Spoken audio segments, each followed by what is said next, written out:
Imagine a summer in Georgia, 1852, where the sun scorches red clay roads and whispers of wealth and power mask a secret so grotesque it would twist even the steeliest nerves. Three young women disappear from society, not to school, not to visit relatives, but into complete isolation. Their father, Edmund Rutledge, one of the wealthiest men in Hancock County, tells neighbors it is a sickness, delicate, private, requiring bed rest and solitude. For 11 months, no soul lays eyes on them. And yet, beyond those locked doors, something unimaginable is being orchestrated, a deliberate, calculated manipulation of blood, of flesh, of legacy itself. Edmund's obsession is not mere survival, not comfort, not even greed. It is something far more primal, far more precise. The desire to control the course of life itself, to engineer his own dynasty, to manipulate inheritance and bloodlines with the cold logic of a scientist and the ruthlessness of a sovereign. He has seen the future of his family, and in his vision, it is fragmented, lost, absorbed by other families through marriage, diluted in ways he cannot abide. The Rutledge name must endure, and to ensure it, he will violate the most sacred, most intimate bonds, turning his daughters into instruments of an experiment that defies morality, law, and human decency. In a hotel ballroom in Atlanta, just months earlier, Edmund attended a convention masked as an agricultural forum. Around him, men in black suits discussed cotton yields, crop rotation, market forecasts, but what captured Edmund's attention was not cotton. It was heredity, bloodlines, the science of breeding. A lecturer spoke of livestock, of creating stronger, smarter animals through deliberate selection, and then he uttered words that chilled Edmund with their forbidden possibility. The principles that govern livestock apply equally to all of God's creatures. Strength breeds strength. Intelligence breeds intelligence. And if this could be applied to humans, if a man. By the time Edmund returned home, the plantation itself seemed to bend beneath his vision, fields stretching like chessboards across 2,000 acres, each worker a piece in his silent game. Samuel's height, his quiet intelligence, the way he instinctively understood irrigation, rotation, and weather, all marked him as the perfect subject, both a tool and a victim. Edmund began to calculate, to strategize, not merely for profit, but for permanence, a workforce genetically enhanced, legally tethered, unbreakable. Every detail mattered. Every risk was weighed. Every potential objection anticipated. But to achieve this, he first had to corral the daughters, to frame obedience as duty, to disguise horror as necessity. Catherine, Margaret, Elizabeth, educated, aware, capable young women, were still his property in the eyes of the law. Their knowledge, their understanding, only sharpened the cruelty of what was about to unfold. He gathered them in the stifling parlor one humid June evening, the sun outside burning the verandas, the oppressive heat suffocating even through open windows. His posture, hands clasped behind his back, exuded authority they could not challenge. His voice carried the quiet force of inevitability. "I have made decisions regarding the future of this family," he said, "decisions that will ensure the Rutledge name endures for generations." And then he laid it bare. His plan was nothing less than a systematic manipulation of life itself. Each daughter would bear children with Samuel, the plantation's strongest and most intelligent slave. These children would be raised on the land, educated just enough to manage complex labor, yet kept in legal bondage, unable to claim ownership, unable to leave. The girls would be provided care, Dr. Strickland would monitor their health, and outwardly, life would continue as normal. But the reality was a chain, invisible yet absolute, forged through coercion, law, and fear. Catherine's face went pale. Margaret's jaw tightened. Samuel had lived his life under the rigid confines of the plantation, a man of immense strength and intelligence, yet trapped by the law, by custom, and by a system designed to suppress him. Edmund summoned him one morning to the study, a room Samuel had never entered unaccompanied, the heart of power in clear water. The door closed behind him like the mouth of a trap. Edmund offered a proposition wrapped in gilded lies. Participate willingly in the plan, father children with the daughters, and in return, freedom, land, and money. It was an irresistible promise, a faint glimmer of escape from lifelong bondage. But every word concealed a snare. Edmund spoke with calm precision, emphasizing Samuel's exceptional traits, framing compliance as a reward for his strength and intellect. He told him of the daughter's willing participation, carefully omitting fear, coercion, and despair. Samuel's mind raced. Freedom? A life beyond these fields? The offer was tangible, yet the instinctive doubt gnawed at him. Could a man who commanded power so completely truly honor such promises? Could justice exist here, where law, wealth, and deception intertwined? But the alternative, refusal, was unthinkable. Edmund's threat was direct. Refusal meant sale to the rice plantations on the malarial coast, a death sentence wrapped in labor and fever. There was no middle ground. Samuel signed the documents, committing himself to a contract that had no legal standing for him. Unbeknownst to him, Edmund had already prepared a second set of papers. False evidence framing Samuel as a criminal should he ever attempt to escape or challenge the arrangement. A fugitive, an aggressor, a monster painted by the law itself. Judge Ketchum, long co-opted by Edmund's influence, had already signed the documents, their effect dormant but deadly, waiting for any sign of defiance. With the legal and psychological groundwork in place, Edmund turned to his medical accomplice, Dr. Leonard Strickland. The doctor was C. By midsummer, Clearwater was no longer merely a plantation. It had transformed into a controlled environment, a fortress of secrecy, where every action, every gaze, every word was monitored and manipulated. Edmund orchestrated the isolation of his daughters with ruthless precision. Windows were locked from the outside. Curtains were drawn. Meals delivered by Penny, a devoted enslaved nursemaid, who would become both caretaker and enforcer, ensuring the daughters never left their rooms unsupervised. The world outside existed only as rumor, as filtered glimpses, as stories told through the carefully maintained veneer of illness. Samuel's own world shifted. His cottage, once a place of relative solitude, became both sanctuary and prison. He was given better food, clothing, and treatment. Yet the change marked him as separate, an object of whispered speculation. Other enslaved workers avoided him instinctively, sensing a shift in power, sensing a hidden, unnatural purpose. Samuel had been elevated, but at the cost of autonomy. Every promise made to him, the land, the money, the freedom, was a lever to secure compliance, while Edmund retained the ultimate control, legal and psychological, over every outcome. Edmund's obsession extended beyond mere supervision. He planned the births, calculated gestation periods, organized schedules with the precision of an industrialist. Each daughter's assigned time with Samuel was mapped out as if organizing crop rotations, clinical, detached, methodical. Dr. Strickland's role was pivotal. Weekly examinations, health reports, careful records, all served to document compliance, to shield Edmund legally, and to maintain the illusion of propriety. The doctor's gaze was clinical, impersonal, yet beneath it simmered attention, an awareness of participating in a scheme that defied ethics, morality, and humanity itself. Even outside, the machinery of deception continued. Neighbors, merchants, and officials were fed a narrative of delicate eye. By late July, the first signs of Edmund's experiment took tangible form. Catherine, the eldest, was pregnant. The confirmation came with the clinical detachment of Dr. Strickland's report, a document that read like a business ledger devoid of human sentiment. The room in which Catherine had received the news remained stifling, heavy with the scent of summer heat and antiseptic. Her face betrayed none of the triumph or joy that might accompany a normal pregnancy. Instead, there was only a hollow resignation, a slow, dawning awareness that her body had become another instrument in her father's design.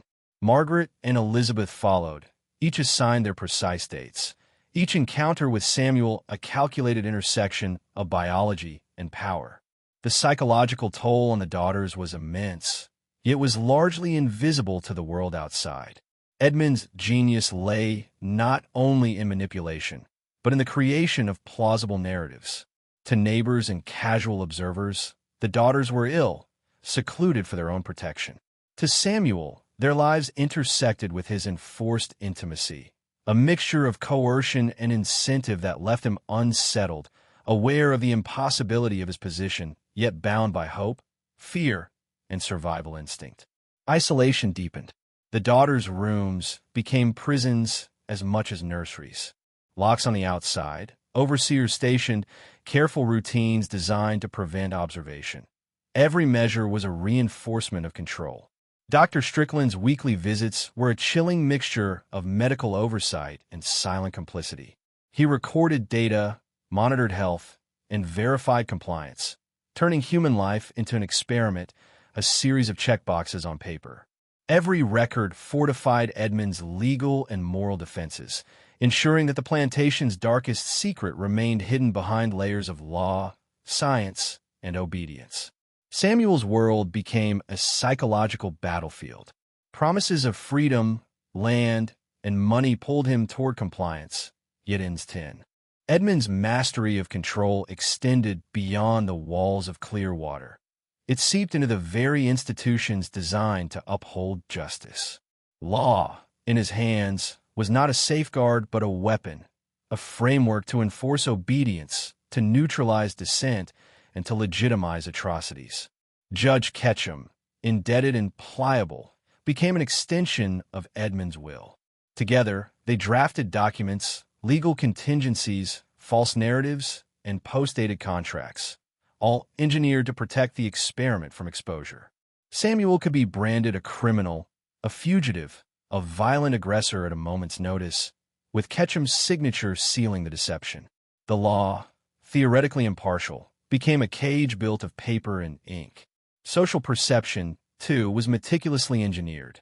Neighbors, merchants, and distant officials were fed carefully constructed stories.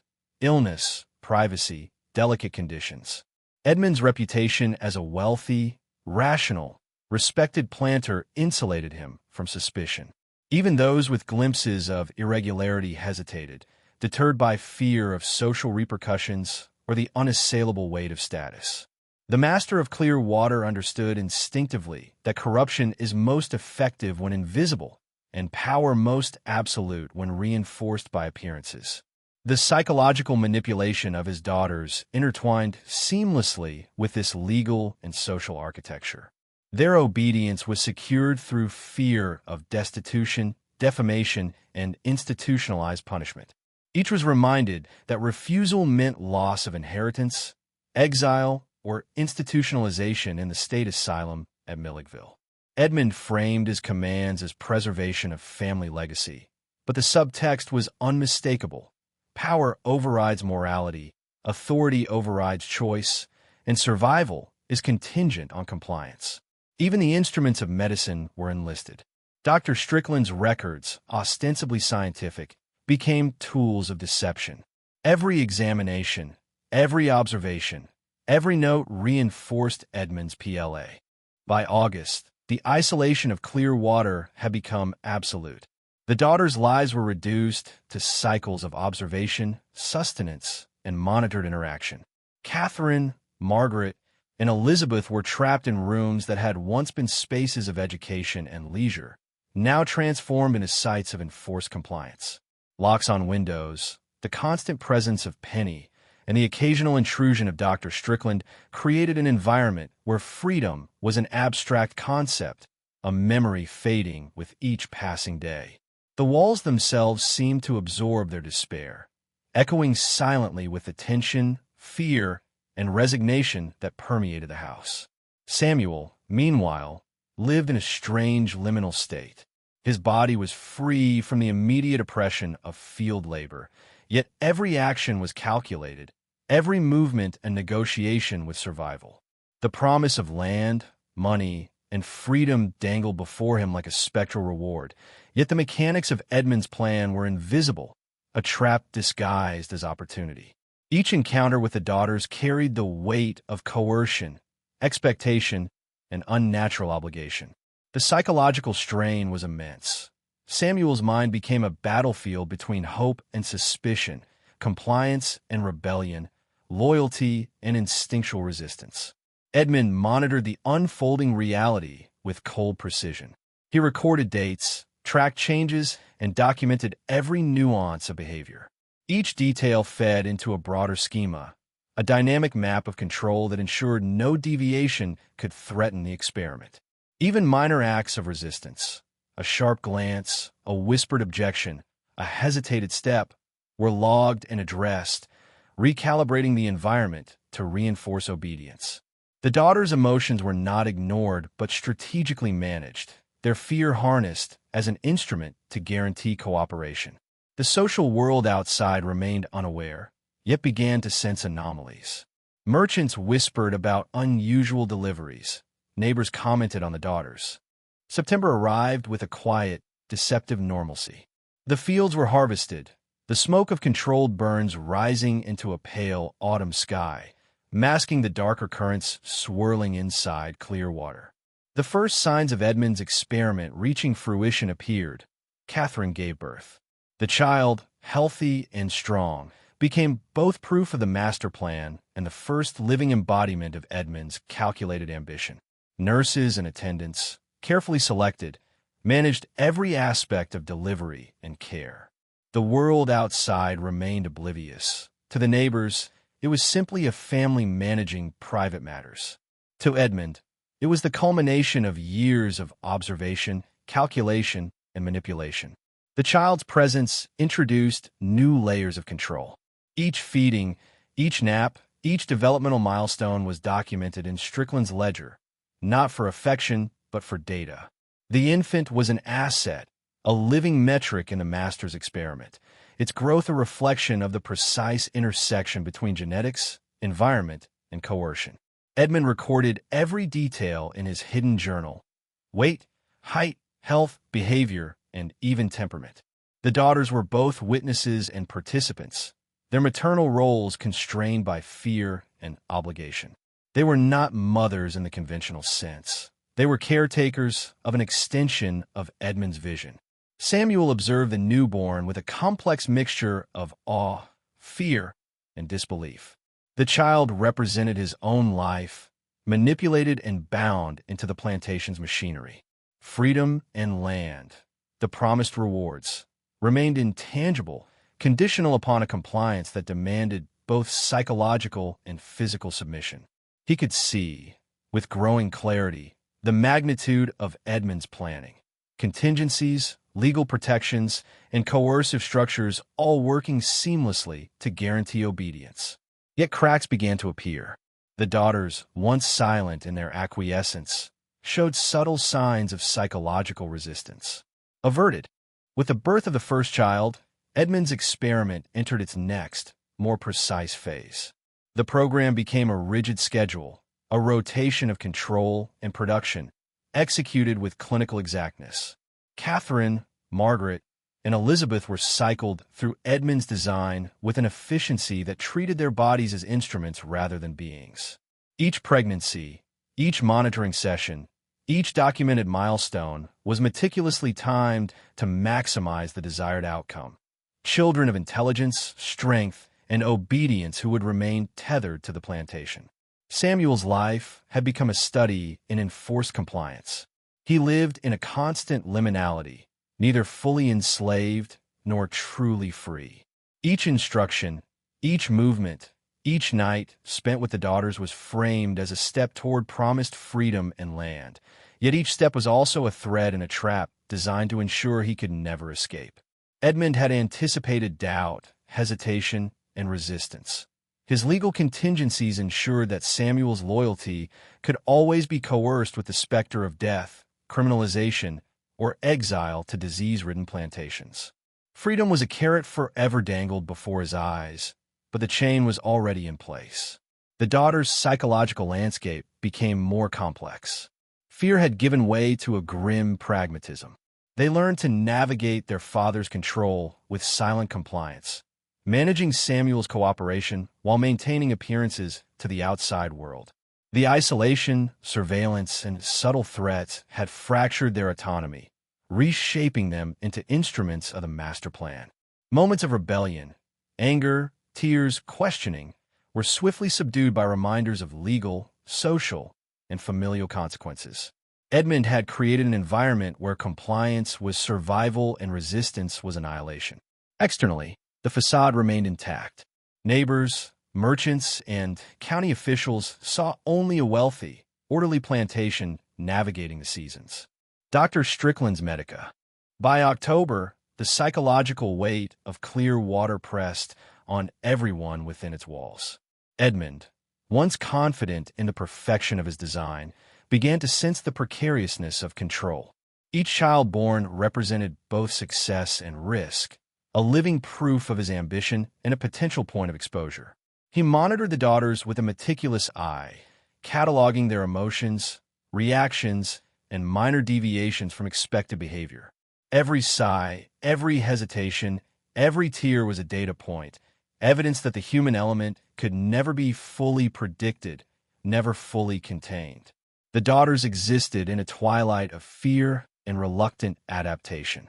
Catherine, once intellectually curious, now measured every word she spoke, every expression she allowed herself.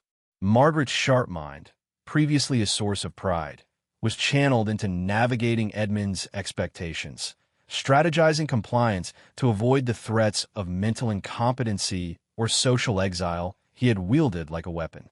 Elizabeth, youngest and most sensitive, moved between despair and resignation, her world reduced to the constraints of a room, a nursemaid, and the omnipresent presence of her father's will. Samuel's position had become even more complicated. He could not fully trust the promises made to him, yet defiance carried consequences beyond his comprehension. Every encounter with the daughters was a negotiation of survival, a delicate dance where consent was irrelevant, and every action was weighed against potential outcomes. The promise of freedom, land, and money was a constant shadow, a lure that could not erase the chains already placed around his life. Meanwhile, Sheriff Brennan's investigation intensified. He began piecing together a pattern of secrecy, privilege, and exploitation. Reports from neighbors, unusual movements of Dr. Strickland, and legal anomalies connected to Judge Ketchum hinted at something more sinister than ordinary plantation management. Brennan's instincts told him that By late October, subtle forms of resistance began to emerge within the walls of clear water, imperceptible to Edmund but tangible to those attuned to human instinct.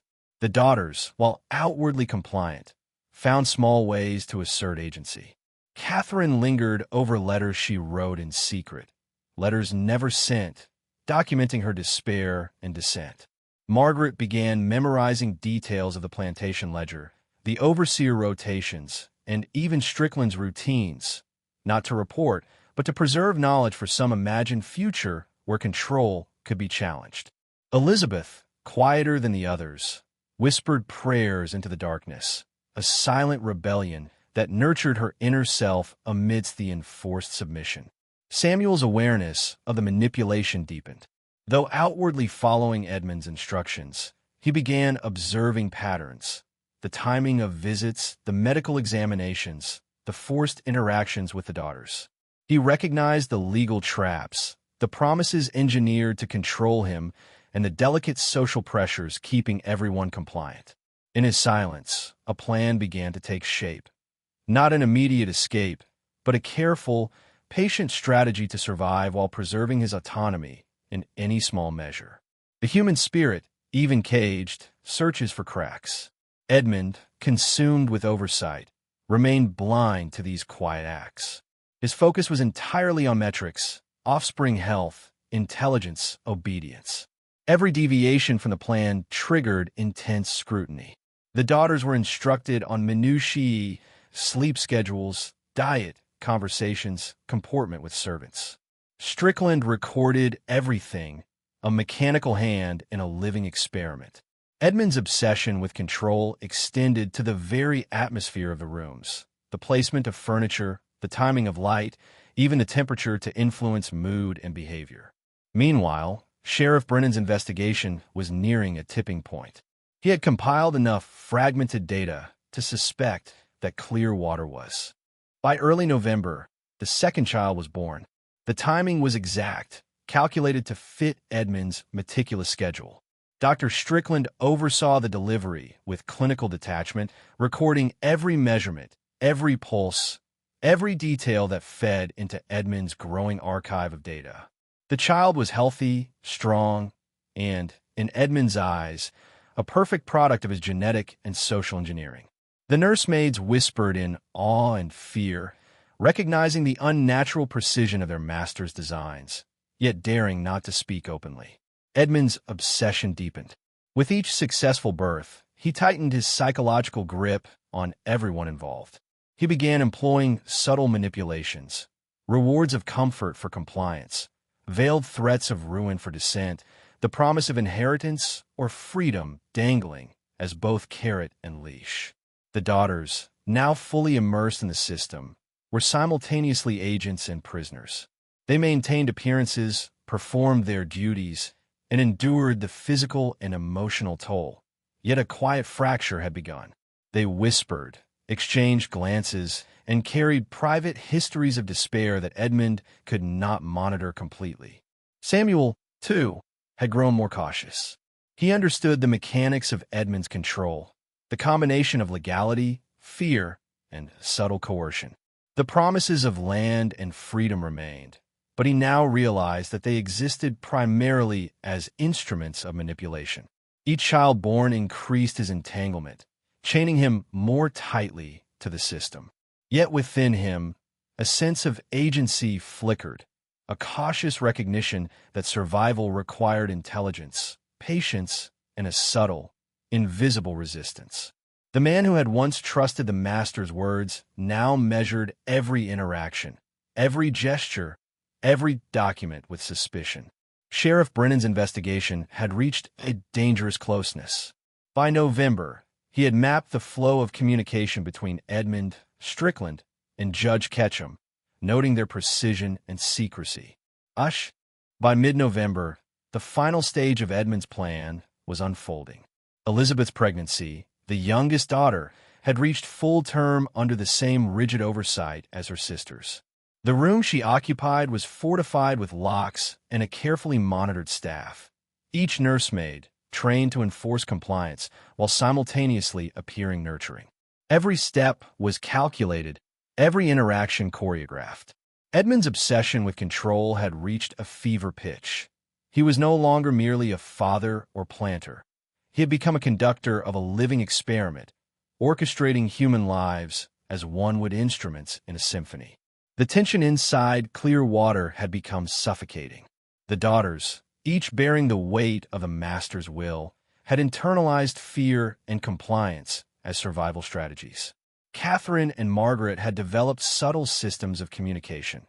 Small gestures, shared glances, hidden notes, channels of unspoken resistance.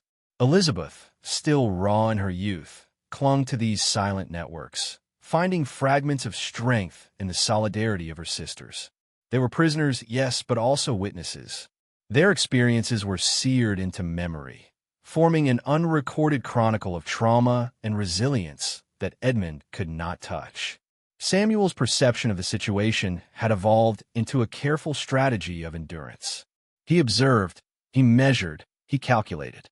The promises of freedom and land remained temptations, yet he understood their function, tools designed to manipulate, not to reward. Every compliance was a shield, every act of obedience a calculated preservation of survival. The cage around him had become more sophisticated, legal, psychological, and biological, and he navigated it with cautious intelligence, aware that the wrong misstep could destroy him entirely. Sheriff Brennan, now several months into his quiet investigation, was closing in. The unusual seclusion of the daughters, the nervousness of Dr. Strickland, and the discreet legal arrangements By late November, The invisible tension around clear water thickened, like storm clouds gathering before a tempest. Sheriff Brennan's investigation was no longer theoretical. He had begun to probe the edges of Edmund's meticulously controlled environment. He questioned supply merchants, observed unusual patterns of movement among servants, and took note of the separate cottage where Samuel resided. Each piece of information, each subtle anomaly, confirmed a growing suspicion. This plantation was operating on principles that were part science, part cruelty, and entirely outside the bounds of natural law. Edmund, consumed by the illusion of omnipotence, remained unaware of Brennan's encroachment. His obsession with monitoring every aspect of the daughter's pregnancies and the genetic perfection of his future workforce left him blind to the subtle signals of an outsider. He continued to tighten his control, insisting on precise dietary regimens, sleep schedules, and controlled social interactions. The daughters, now fully ensnared in the daily mechanics of obedience, endured under the suffocating weight of authority. Catherine and Margaret exchanged brief, meaningful glances whenever Edmund exited the room, their silent communication a delicate thread of human connection. Elizabeth, younger and more malleable, retreated further into whispered prayers, her private resilience hidden beneath layers of fear and conditioning. Samuel's awareness had transformed into cautious calculation. He recognized the mechanics of Edmund's manipulation. Promises dangled, obedience enforced, legal loopholes crafted. Yet within him, a subtle determination was growing. He observed, he memorized, he planned.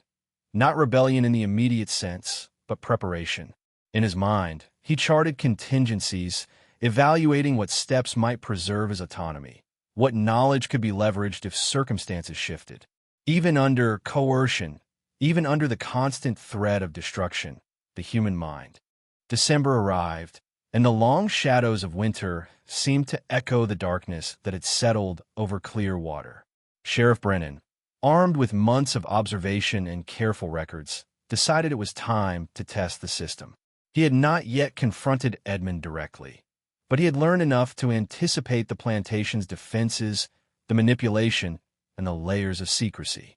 His approach was subtle, probing questions disguised as routine inquiries, casual presence disguised as oversight, and an unyielding patience that Edmund could not perceive. Inside the main house, Edmund remained intoxicated with his own sense of invulnerability. Each daughter's pregnancy had been confirmed. Each child was a living testament to his plan. Catherine, Margaret, and Elizabeth existed in a world dictated entirely by his will. The nursemaids, trained in fear and loyalty, enforced his designs, and Samuel followed instructions, bound by promises and threats alike. Edmund cataloged every detail meticulously in his hidden journals, a man convinced that knowledge and control were absolute power. But the illusion of invincibility is fragile, and forces outside the plantation were beginning to intrude in ways he could not measure. Brennan's first subtle maneuver involved questioning the supply lines, the medical reports filed by Dr. Strickland, and the legal records overseen by Judge Ketchum. Each interaction revealed a tension, a hesitation, a slip of unnatural compliance that suggested something unspeakable behind the walls of Clearwater. The sheriff began arranging discreet conversations with neighboring farmers, servants, and minor officials, piecing together the network of silence, complicity, and coercion that protected Edmund's empire. Each whispered confirmation brought him closer to understanding the full scope of the manipulation at play. Meanwhile, the daughters felt the tightening grip of anticipation and dread. Catherine, increasingly perceptive, sensed subtle changes in there. By mid-December, Sheriff Brennan had positioned himself closer than Edmund ever suspected. Every report, every document, every subtle behavioral anomaly he had recorded over months coalesced into a pattern that pointed directly at the unnatural orchestration within Clearwater. Now, he began moving beyond observation into subtle intervention. His first steps were silent but deliberate. Questions that seemed casual, instructions to deputies that appeared routine, and even the occasional presence near the outer buildings that forced the staff, and Edmund himself, to behave with slightly less certainty. Inside the plantation, Edmund's confidence remained unshaken, or so he thought. He was absorbed in the daily management of his daughter's pregnancies, the precise monitoring of Samuel, and the documentation of every conceivable detail in his hidden journals. Yet, subtle disruptions began to occur. A messenger arrived late. A nursemaid hesitated briefly. A piece of correspondence lingered unanswered. Edmund, obsessed with perfect order, noticed these anomalies but interpreted them as minor human error, never suspecting the deliberate orchestration of an external force. The daughters, meanwhile, were developing a keen awareness of the shadows around them. Catherine, sharp-eyed and methodical, observed Brennan's occasional appearances and the nervous adjustments of those around her. Margaret, analytical and deliberate, began mentally cataloging the deviations in Dr. Strickland's behavior and in the patterns of surveillance. Elizabeth, younger but sensitive to emotional currents, felt the tension in the air and began to sense that there were eyes and intentions beyond her father's control. The invisible hand of scrutiny was present, and with it came the first flickers of hope that the suffocating tyranny might have a crack. Samuel's perspective had shifted as well. The sheriff's subtle movements and the irregularities in the plantation routine were signals that the world owed you. The tension that had been simmering for months erupted one frigid morning in late December. Sheriff Brennan, armed with meticulously gathered evidence, arrived at Clearwater with an official pretext, a routine inspection of records and verification of labor contracts. But his presence was a calculated provocation. Edmund, ever certain of his invincibility, greeted him with cold courtesy, masking the subtle unease that flickered in his eyes. The master believed he controlled every variable, yet the sheriff was now a factor he could not predict, a force operating outside the rigid parameters of his design. Inside the house, the daughters sensed the shift immediately. Catherine's eyes narrowed, Margaret's posture stiffened, and Elizabeth's breath caught, as if the very air had changed. Edmund attempted to maintain his authoritative calm, speaking with measured precision and calculated civility, but the familiar rhythm of obedience and control had begun to fracture. He observed the sheriff closely, searching for weakness or ignorance he could exploit, but Brennan's quiet, unwavering gaze betrayed nothing. The sheriff spoke only when necessary, allowing silence to magnify tension, forcing Edmund to fill it with words that revealed more than he intended. Brennan's approach was surgical. He asked questions about medical reports, the daughter's prolonged isolation, and Samuel's living arrangements. Each inquiry designed to provoke a response that might expose the unnatural structure of Edmund's operations. Edmund parried with carefully rehearsed explanations, each layered with legal and social pretext.